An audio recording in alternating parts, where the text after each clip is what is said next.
Funde isiXhosa no-Underpenguin neetshomi zakhe. Andifuni ukuya kubona itshomi yam. I don't want to go and see my friend. Masitshoni sonke, let's all say it together.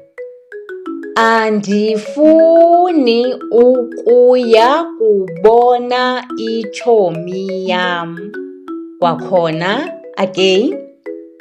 Andifuni ukuya kubona itshomi yam. Nantso ke, niqhube kakuhle. Well done. Uyitsho njani ngolwakho ulwimi? How do you say it in your language? Comment below. Ze niphinde nibuye nizokuqhubeka ufunda isiXhosa no-Underpenguin neetshomi zakhe. Don't forget to like and follow. Bye!